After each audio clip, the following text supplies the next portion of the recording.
Today, I'm breaking down one of the most explosive congressional hearings you'll ever see. A Democrat tried to corner Ben Shapiro over Project 2025, but the exchange completely backfired. Mr. Shapiro, thank you for joining us today. I think it is important that you're here as one of the leading conservative voices in the country. And the country has, in the last couple weeks, talked a lot about and Googled Project 2025. It's one of the most Googled search terms right now. And you're not going to get any censorship from me. So I just wanted to know, from your perspective, I think it would help us understand, on just like a scale of 0 to 100%, how much do you support Project 2025? I think, like President Trump, I haven't looked all that deeply at Project 2025, but it seems that Democrats on this committee, sort of like Peter Pan and Tinkerbell, if they say Project 2025 enough, their presidential candidate becomes alive again. And so, well, let's just talk about pieces of it, and I guess you can tell me if you support it. You probably want less bureaucracy, right? I do. I want less bureaucracy. You want more efficiency? I do. I want more efficiency. You want taxpayer money spent wisely? I do. Congrats on becoming a Republican. Yeah. Yeah. My parents would be proud. Mass deportations, it calls for that. Do you support that part? I support the deportation of any illegal immigrant who's in the United States who is not of benefit to the generalized American public. So if they're picking agriculture that puts food on the tables of everyday Americans, they've never committed a crime inside the United States, they didn't come across with documents, should they be deported?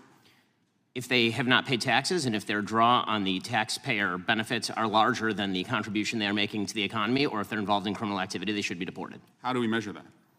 The same way that the IRS measures my income every year. It seems like if the IRS can track down every aspect of every receipt that I've ever submitted, and so they can do so for hundreds of millions of other Americans, they can do that for illegal immigrants as well, except for the fact that no one knows how many are in the country thanks to this administration. So you would be cool with creating a system where they could pay those taxes if they wanted to and then stay and work and put food on our table? It depends on how long it would take for them to pay the taxes, and they would also have to go presumably to the back of the line, although I'm not sure why I'm testifying about immigration policy at this point.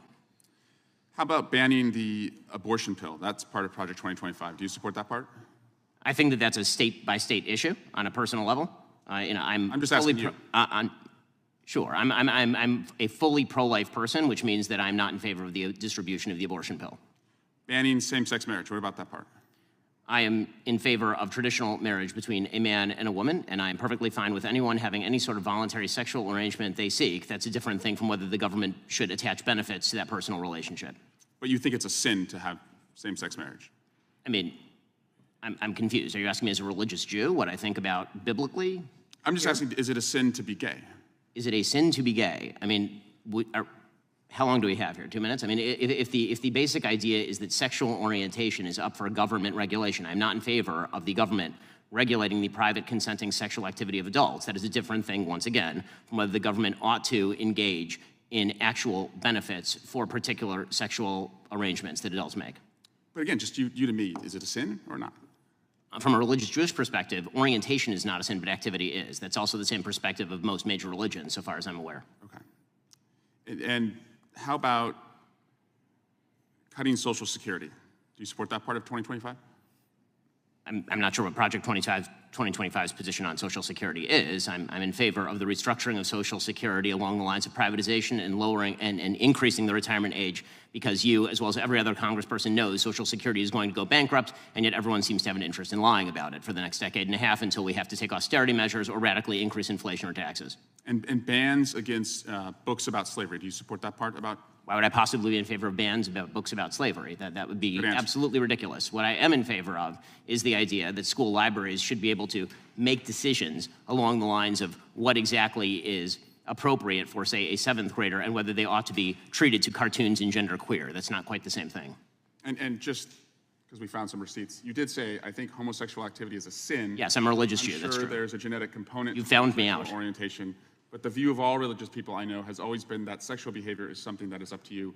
And you said, I may have a desire to sleep with many women, but I do not. I agree with me. Yes, that's true. Congratulations on your, I'm sure it's very hard to restrain yourself. Mr. Chairman, I just want to shift to Alvin Bragg.